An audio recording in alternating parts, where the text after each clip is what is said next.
Hey Em, how you doing, girl? All right, happy Friday. Man, happy to be here today. Doing well this morning. I went for a run yesterday at the gym, and let me tell you, that is a life-changing practice. Exercising on the treadmill is like nothing I've ever done before. It is just so holistically challenging and amazing and brilliant, and it just gives energy to my life. Even though I did it yesterday and theoretically I should be super tired, let me tell you, I am energetic this morning. I don't know what it is. I actually know what I think it is. I think I was working out only twice a week for a while, and that frequency was just not doing it. I think when I work out every other day or 3 or 4 times a week, I just feel better in my body. I think the frequency was not frequent enough for me hitting the gym. So my body's really responding. The more I go to the gym, the more my body responds positively to being at the gym. It's pretty fascinating stuff. And so anyway, I'm really pleased to learn this about my body. I'm still learning things about my body 47 years after I've been born. The body is so complex, so so unique, and so changing, and I'm still learning about being inside this biological thing. you know in a way, I really ought not think about me being inside my body, although that's how it feels sometimes. I literally am my body. Right? It's a one-to-one correspondence between my body and me. This whole idea of people sort of riding inside their body as if they are sort of a little person who's in a seat here behind their eyes or behind their forehead. You know, that idea has a lot of history associated with it. It's even the idea of a soul, right? Where, this shell or this coil that I have got is somehow not me, right? Oh, this hand is not me. Well, let me suggest that this hand is me. And these legs are me. And these ears, yep, they're me. I think probably anything that's innervated is probably me. In one way or another, it's me. And that means my heart is me and my stomach is me. And so it's not only my brain, but it's also my retinas. My cochlea are me. The sort of hairs within my inner ear are me. All that's connected to neurons is definitely me. And anyway, I appreciate that. So, good morning. Today is the 5th of October. We're well into October now. And I did get a costume for Halloween from one of the Halloween spirit stores in Santa Maria. I haven't gone to the one in Lompoc yet. And I hope to visit it one of these days. So I had this idea the other day about it being fall, and how one of the things I've been enjoying lately is pumpkin spice. Yeah, I've been spicing up my oatmeal this morning, in fact, with some pumpkin spice pie mix. And I've been putting cinnamon on my oatmeal and in my coffee even. And I've just been having a lot of fun with cinnamon, nutmeg, allspice, and sugar. And those spices are so versatile. They can go in so many things and make them just yummy, that I've got this idea about possibly running around town and finding everything that's spiced with pumpkin spice in it. There are pumpkin spice donuts out there, pumpkin spice lattes, pumpkin spice cereal, I bet you there's even pumpkin spice Oreos. And there might even be pumpkin spice bubblegum. I don't know. But that intrigues me about, I think it would be fun to spend some time searching out all the pumpkin spice products out there and sampling them.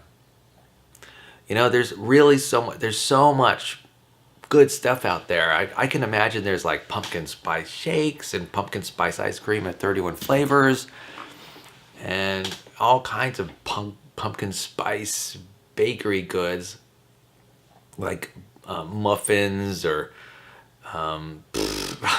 who knows? Who knows what's out there? There might even be pumpkin spice bread. I mean, I think these are things that are probably a good idea to go share them and indulge a little bit while the pumpkin spice is out. And check this out, eggnog. I saw eggnog in the store the other day, and so it's like, oh yeah, let's go sample some of that. I know that, see, I'm a vegan, right? Or at least I try to eat vegan, and I know that soy, there's a good soy milk, eggnog out there. And so when it shows up, I'm definitely going to pick up some of that right now. I think Silk is the manufacturer of the eggnog flavored soy milk. So, by the way, that stuff is really good. And what's great about that too is not only is it really tasty, but it's lower in calories. And I think it might even taste better than regular eggnog. Yep. You heard it from me first. Yeah, I think it might taste better than regular eggnog. So I just like how light and refreshing and cool the Silk eggnog is. Definitely something I keep my eye out for during the holidays. Yeah, and the holidays are upon us, man. I am psyched. And I like these cooler days. In fact, it's been raining recently. It rained yesterday. And I think it even rained the day before that, and it's been humid lately. And I've been enjoying the humidity. For me, like I mentioned earlier, I think it reminds me of living on a tropical island on some kind of tropical isle, and I just love it. I love it. I love the I don't know, I just love how it feels. You see, I kind of grew up in New Mexico, and New Mexico is the high desert, right? It's at the base of the Rocky Mountains. And I grew up at 7,000 feet elevation. And let me tell you, there's something about 7,000 feet. It is dry, bone dry up there. It is dry. And you drink water, and it basically evaporates out of your skin almost immediately. It is really dry up there.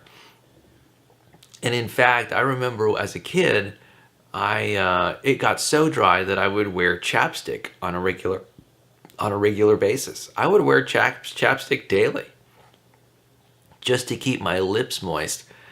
And I think it played a number on my lips.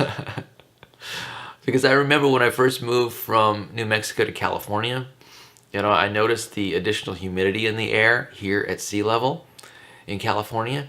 And I decided I'm just not going to wear chapstick anymore. And that was an easy decision for me to make, but the problem was that my lips had gotten used to that coating of wax on them, and so my lips were just totally cracking and dry, even in the midst of California humidity. So yeah, that chapstick, watch out for that stuff. You can get addicted to chapstick, let me tell you. I know I was. I used to use chapstick every day, and maybe even a couple times a day. So, I don't know. There's a red flag or a yellow flag raised about chapstick. And I would guess that would be true for any coating that a person wears on a regular basis. Your skin just gets used to it. Your sebaceous glands get used to outputting a certain amount of oils, right? And when you put this coating of, say, petroleum jelly on it or whatever, the skin has to adapt to its new environment. And Part of its adaptation is how much it perspires, moisture, and how much oil it expresses, and it's a significant change quite often. Oh, looks like I just got a text message. Is it from Santa Claus?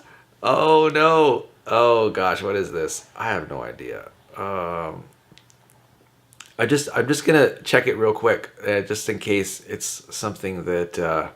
Okay. Hey, guess what? Oh, okay. Anyway, I'm just checking it because the thing about my text messages is that they beat me like every 5 minutes if I don't check my text messages. So, or at least I have decided to beat myself to make sure that I get the text messages that are sent to me. So anyway, that's why I checked it. Okay, so let's move on to reading Peaceful Living by Mary Mackenzie. Let's see what she has to say today. So today is October 4th. I'm sorry, it's October 5th. And the quote of the day is, "In managing human affairs, there's no better rule than self-restraint." Lao Tzu. Oh, yeah. I'm learning that today. I'm learning that in a lot of ways. It's kind of funny. I'm still learning about human interactions I have with people. And believe it or not, this is a really good rule. Self-restraint goes a long way toward managing and improving relationships. And I'll just say this again just because it's worth noting. And this is what the quote says. It says, "In managing human affairs, there is no better rule than self-restraint," by Lao Tzu. Yeah, yeah. I think people tend to get wrapped up in fantasy, right? They get wrapped up into what they think other people are thinking or doing. And their thoughts sort of run wild, right? About what this other person is thinking and what might happen. And this thinking is just so fantastical. It's almost has no basis, very little basis in reality. It's so exaggerated sometimes. It's what you got to do when it comes to dealing with people is just be open and observe the present moment when you're with people. It's the sense of openness when you're in the presence of some other being. It's almost like you benefit if you imagine that you have no history between you. It's like when you're confronted with another person, just be open to who that person is, who they are and what they are, and respond in the moment to their behavior. That's like the best way to respond to people. Because if you drag along this baggage of what their past was like or what you think the future might be, you end up really acting in ways that I think you regret. The mind just, it's actually quite divergent when it comes to stories about meaning, right, behind people's behavior. And those stories, that meaning is just so uncalibrated. It's really better just to confront a person with an open mind when you're in front of a being, and just give them the respect of recognizing them in the moment instead of sort of pretending that the past matters or the future matters in some way. I think people just care that you're with them in the moment and sort of responding to them in an unscripted way according to their behavior. And that actually is a very that will create a lot of self-restraint in your behavior. Anyway, there's a little bit of social advice being around people. Act with restraint, and I think things will go well. So, it looks like the subtitle of Mary Mackenzie's passage today is "Avoiding Right Fights," and right fights are in quotations. So let's see what Mary has to say about this. When we are angry, we are at a crossroads. In that moment, we can work toward a resolution or we can work toward escalation. Say that your partner asks you to drive and then he tells you what turns to make and where to park. You may feel irritated about this and want to chew him out. Why? Because you want to prove to him that you know how to drive. Maybe you want to say something like, "You may find this amazing, but I've been driving for approximately 30 years and I've parked all by myself probably 1,000 times." Consider why you want to say this. I guess you want to be seen as capable of managing the situation on your own. Ultimately, this is a desire to be right. If you say this kind of thing to him, it is likely you will be entering into a right fight. You argue your rightness, and then he argues his rightness. As tempting as right fights are, they rarely end in peaceful resolution or meet the original need, in this case, being seen as competent. A second strategy would be to express yourself honestly. You know, when you tell me how to drive and park, I feel unbelievably annoyed because I need respect. Would you be willing to sit quietly while I drive? It's a direct, honest, and more like it is. It's direct, honest, and more likely to meet your needs. Avoid engaging in a right fight. If that's the only strategy you can think of, don't say anything and come back to the issue when you are more calm. So the thought for the day is this: be aware of any temptation to get into a right fight. Instead, consider making a direct request to the other person that is more likely to help you meet your need. So, I haven't heard the phrase right fight before, but I've been engaged in right fights before. In fact, it's kind of funny. I think when it comes to human behavior and human communication, human beings like to be right. We want to be right. We strive to be right. In fact, I think there's like Buddhist sayings relating to right thinking, right relationship, right habits, things like that, where they just take the word right and sort of juxtapose it next to another word, and somehow that that provides guidance, right? And we just want to be right. We want to be correct. We want to have our facts straight. We want to have the right interpretation. And when somebody differs in their perspective from ours, it's a challenge, right? It's a challenge. It's as if, where someone else is pointing out a flaw in our reasoning, in our judgment. And, as human beings, we are focused on confirming what we think is true. And so, yeah, we get into these right fights all the time. I think of them as sort of legal arguments quite often. In fact, it's often called legalism. When I was growing up in religion, legalism was a word that was brought up quite often, where people are making distinctions and ever finer distinctions to sort of understand a situation. And then, they press their case, right, to each other and challenge each other to, try to come up with the most right answer. That reminds me of Socrates and the Socratic method, right? Where a person is sort of led along a path of reasoning. Maybe two people have a dialogue and they lead each other to a more correct understanding of a situation or a concept.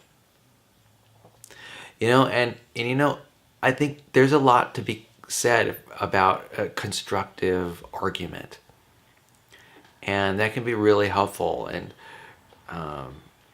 sort of developing answers to questions. But this idea of a different perspective is intriguing.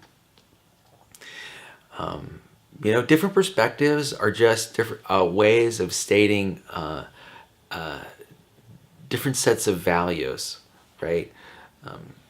There are a million values in the world. We can value games, and we can value seriousness, and we can value, there are just an infinite number of things to value. And depending on what you value, you'll have a different perspective arise. And, because there's different emphasis. There's a different emphasis on one value or another. And so, literally, there are an infinite number of perspectives on any external situation. And, I'm actually quite surprised when I confront another person with a different perspective, because quite often it throws me for a loop. It's like, whoa, that's the way they see things. In fact, what happened the other day is I got together with like 4 or 5 other engineers, and we were considering this problem. We were all looking at the same drawing, right? And we were writing down our comments against the drawing. Ideas and where or improvements might be available to make. And I'm always surprised at the different perspectives of the different engineers. We all come at a single problem in a different way. And what's kind of interesting is that there are often ways that people come to the same problem that I wouldn't have even imagined, right? It's really surprising how different in perspective another person can be. And it's just that they have a different set of values, different things that they're looking out for, a different emphasis in their thinking. Engineers make decisions based on their history, right? What's worked in the past for them, what they learned in college, and what they've learned through experience, right? Trial and error experience. So everyone has their strengths, right? And they've got their weaknesses too. And so when we all come out the same problem, we come at it from different perspectives. And it's so amazing to watch the human mind as it puzzles through a problem with emphasis in different ways. And it's just, I don't know, it's very entertaining. I think these subtle distinctions in emphasis are what make things like art and music so compelling. Like, I'm imagining now different directors. I imagine that you want to produce a movie and you are going to hire a director to produce the movie.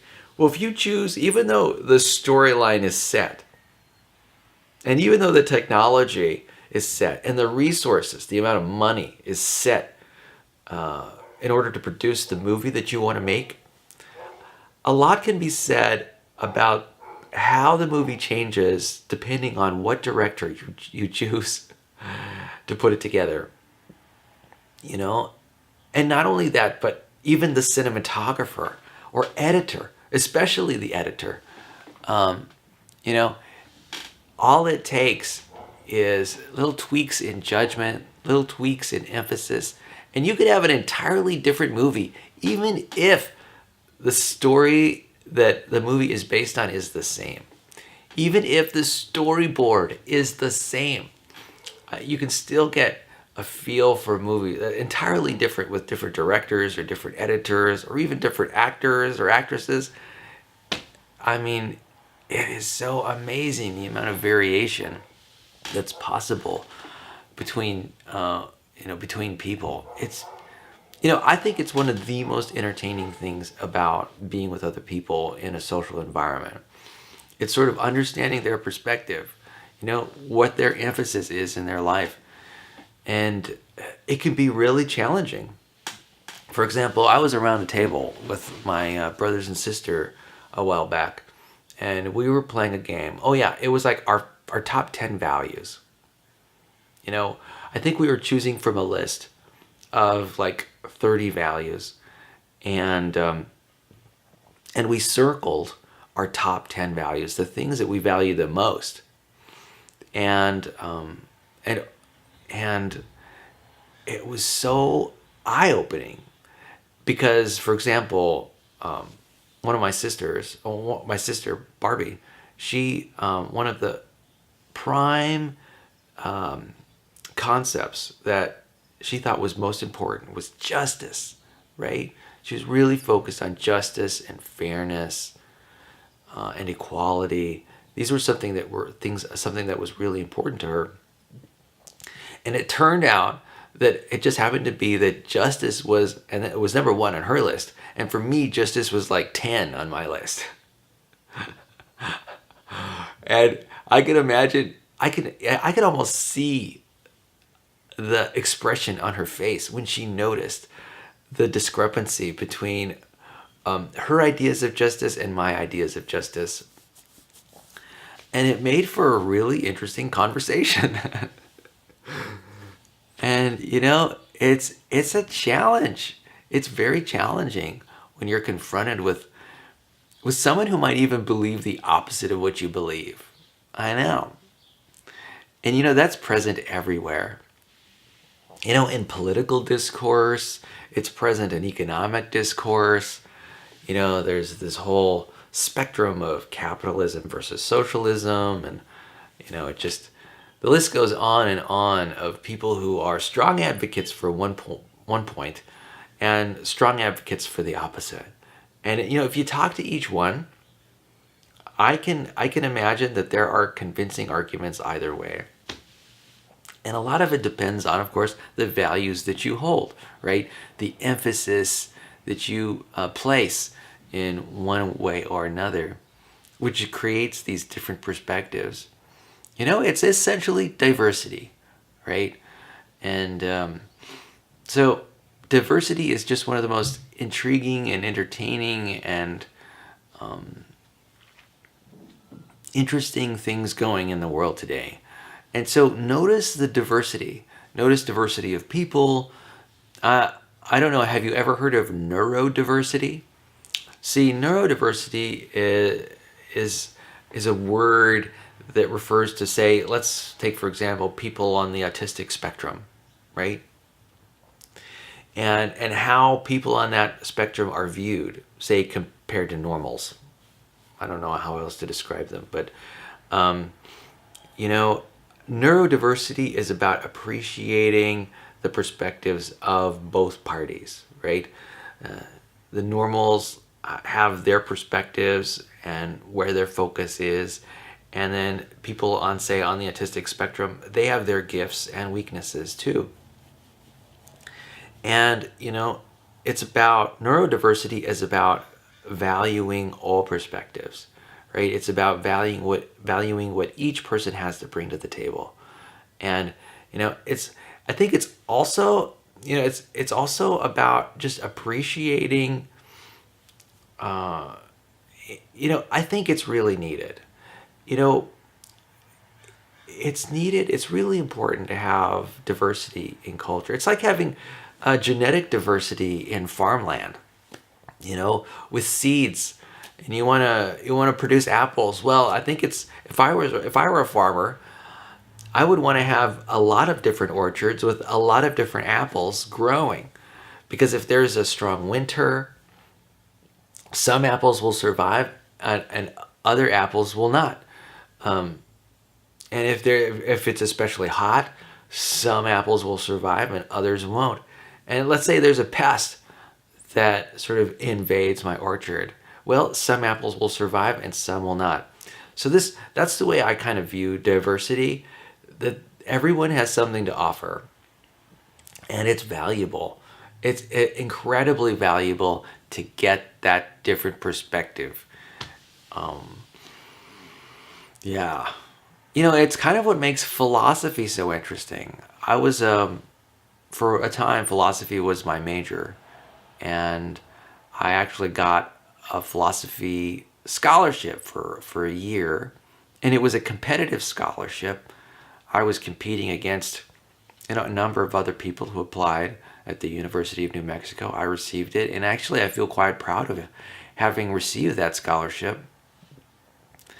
And, I was going to be a philosopher. And being a philosopher is all about entertaining ideas and considering them, no matter what they are, no matter where those ideas lead you, and sort of watching as that idea unfolds in your life and what its implications are. I love that about philosophy. So, yeah, I love this idea of diversity, and I think it's really needed. You know, uh, the agricultural perspective, I think, is metaphor is apt because nobody can. I think it just from a logical sense, monocropping when it comes to agriculture is a high risk endeavor. It's high risk. You can lose your entire food supply if you're locked into food cropping. And I mean into monocropping. And yeah. So anyway, I think there is some objective value in diversity and ensuring that those other voices get heard and ensuring that those other perspectives get heard and that those other perspectives are honored. Yeah. Because, human beings have a long history of not allowing a diversity of opinion in in their thinking. I mean, just think of the last 2,000 years. The reasons wars have begun, right, are really good examples of not allowing a diversity of thinking to exist in culture and in society. I remember what I remember of about learning about the Victorian age was that age was very constrained, right? As human beings, we like to hang around people who are like-minded. And that is a trap. It's really a trap. We get sort of sucked into our worldview, and then that worldview gets reinforced and reinforced and reinforced some more. Religion has a lot of problems in that area. I think there are like 40,000 Christian denominations, right? And each one is set on excluding different versions of the same story. If you believe a slightly different version of the story, then you're this type or that type. And it makes sense to organize your thinking in that way, and to make discriminations in your thinking, that makes a lot of good logical sense. But then when you start excluding people themselves, right, actual people, and putting them in a kind of exile outside your wall, your sort of belief wall, then that becomes a problem. Yeah, that is a real problem. And I think it's important to accept the diversity of opinions. You don't have to believe the opinion. I think it's quite often useful to explore it. But I think accepting it in what I'd call sort of like in the same space, the same conversational space, can be really useful. Because, here's the thing. Human beings have a tendency to get fixated on fixation. We get fixated on ideas, on feelings, and we lose our perspective. It's quite easy for human beings to lose their perspective. Maybe they're caught up in agreements between people, right? The contract. And their whole world is about contract. And you know what? That's great to have an emphasis on contract in sort of social situations and maybe even nearly all situations. But I think there is room to have other belief systems, to have other places, other contexts where is a different emphasis. And anyway, yeah, I think that's what, colleges and universities are all about.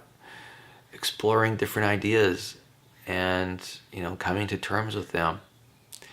And, it's really not necessarily incumbent on a person to sort of accept a certain set of beliefs as their own, right? And to sort of pledge allegiance to those ideas. I mean, that's a loaded word, a loaded phrase, but I mean that in a general sense for all ideas. You know, this idea of becoming an adherent of a certain way of thinking, and then following through consistent with it. I mean, there is virtue behind that idea, but it's really easy to get wrapped up in a single perspective. And here's the facts. How we describe nature and reality is multi-theoretical. This is the facts. And you can learn this from science. You know, science is described in a multi-theoretical framework. You know, there's the theory of gravity, which is different from the theory of quantum mechanics,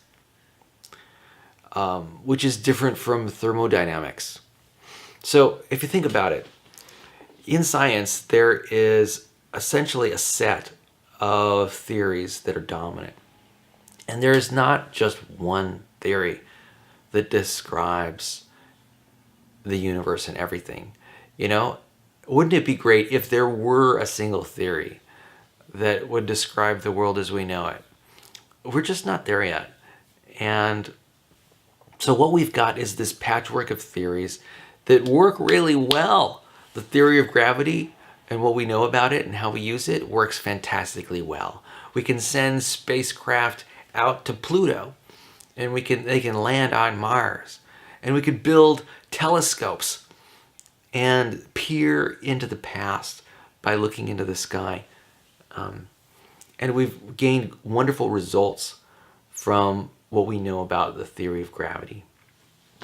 We've also made amazing footholds and advances in quantum mechanics. We've got quantum theory, and we've even got quantum computers now that can make calculations and run software programs and do it in such a way as to be, you know, even more effective at solving the problem than, you know, regular computing. So, you know, these are two disparate theories, the theory of gravity and the theory of quantum mechanics. And scientists and physicists have tried to link the two. And, you know, we've come up with some degree of success, but, you know, quite often we've even developed bridging theories, right? Theories between other theories to help us make transitions. You know, the same is true in psychology. You know, there are a lot of different theories of mind in psychology as it relates to, say, cognitive behavioral therapy, different kinds of therapies, motivational interviewing, you know, acceptance and commitment therapy. And they are all quite effective in their areas, you know, in their context. You know, the world is multi-theoretical. And Emily, if you'd like to have a more complete and more accurate way of describing the world, I ask that you consider the multi-theoretical worldview as being the most effective way to sort of guide your thinking.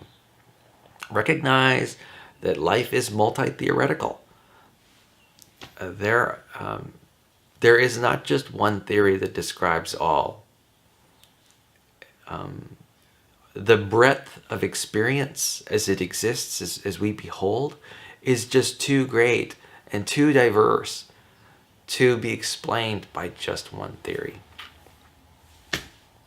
You know, maybe in the future we will know better. And I do have an idea that the future will really be able to drill down and probably consolidate a lot of our theories and make them consistent with one another. We are just not there yet. And, you know, we may not be there for another 500 years. And, you know, I kind of think that within 500 years, we'll definitely have a better grasp on our theoretical understanding of the world. And there might even be a whole lot fewer theories out there. Once we get creative enough and have enough evidence and are able to do enough basic science and As our thinking becomes more logical and consistent, and the breadth of our thinking becomes greater, and we use artificial intelligence, I think that perhaps if there is any single theory that is developed, AI, artificial intelligence, will probably come up with it.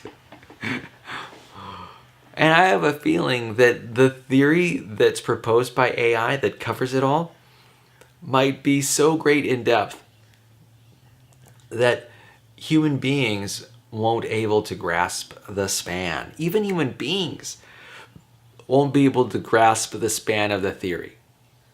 Here's the thing about human theories, is that quite often they just boil down to metaphors. It's all metaphorical thinking. We simplify the world through the use of metaphors. And there are probably better ways to describe the world than through metaphorical thinking.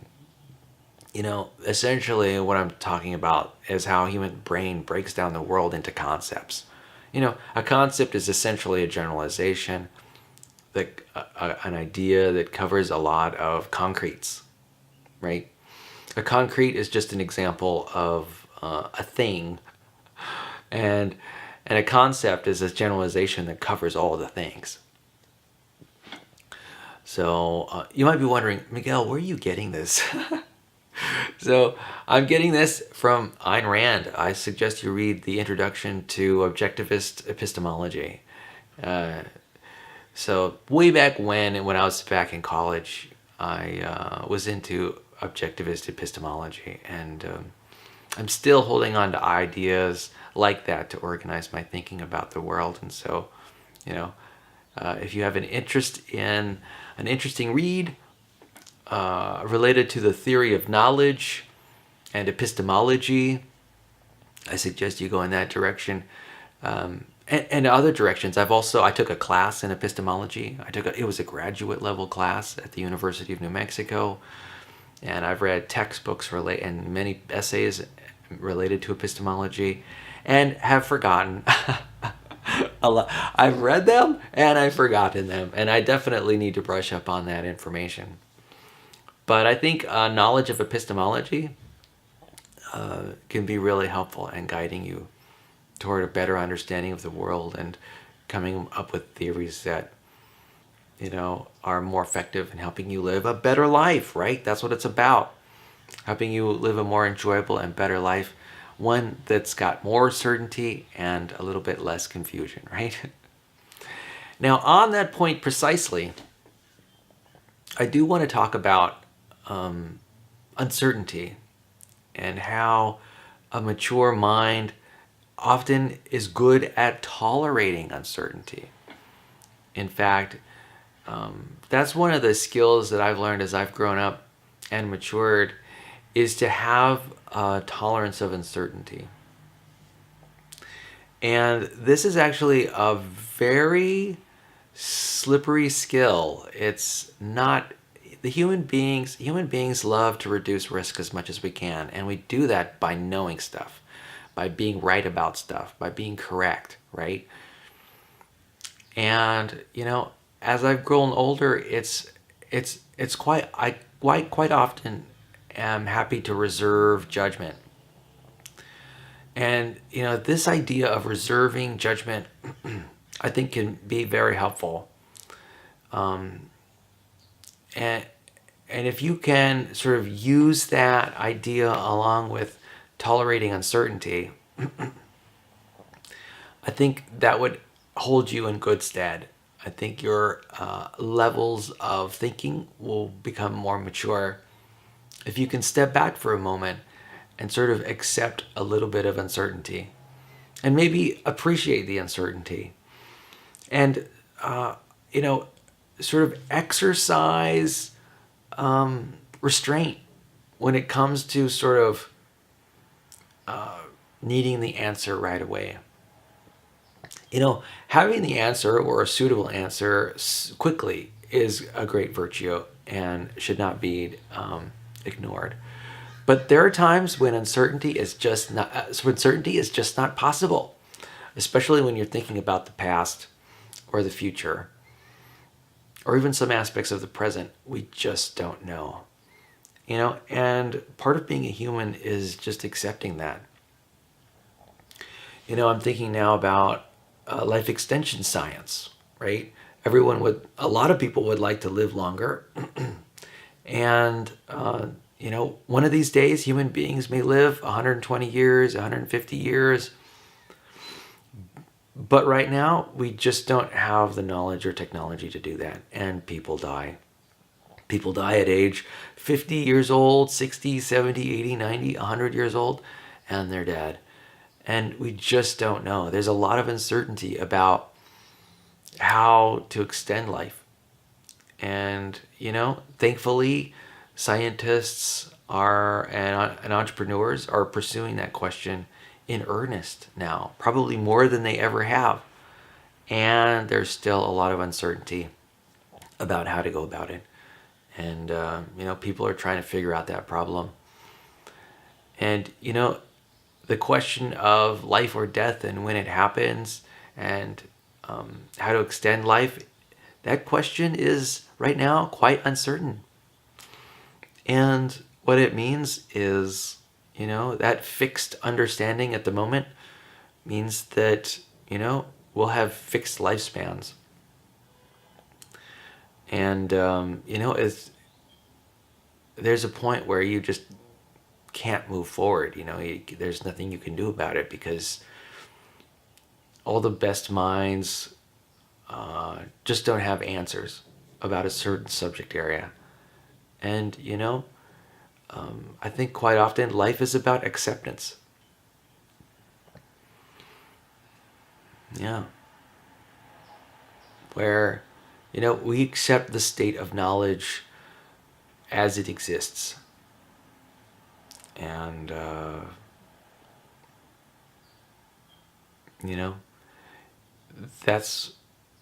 and acceptance is not easy for a human being.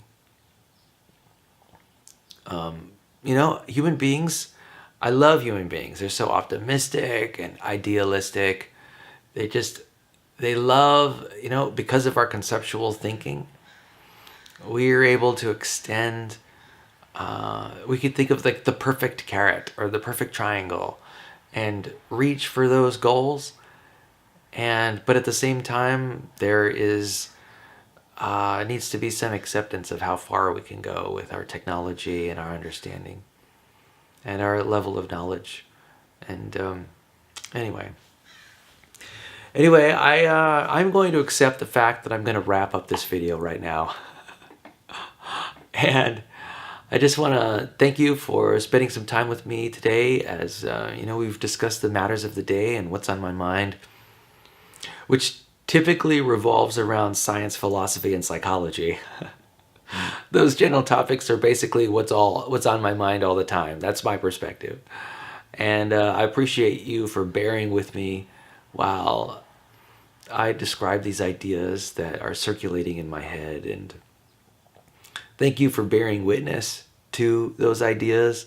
And I'm looking forward to seeing you and visiting with you in the future. And perhaps we can engage in some activity together and have some fun and play around a little bit. Maybe even hang out. That sounds like a thing that's really good to me. And so I just want to mention that I love you, and I think you're beautiful and amazing, and I can't wait to enjoy my time with you more in the future, and I'm really looking forward to it. And I hope you have a wonderful day. I hope that it's peaceful and productive, and that you are excited about the things that you are learning. So take it easy, my love. Peace.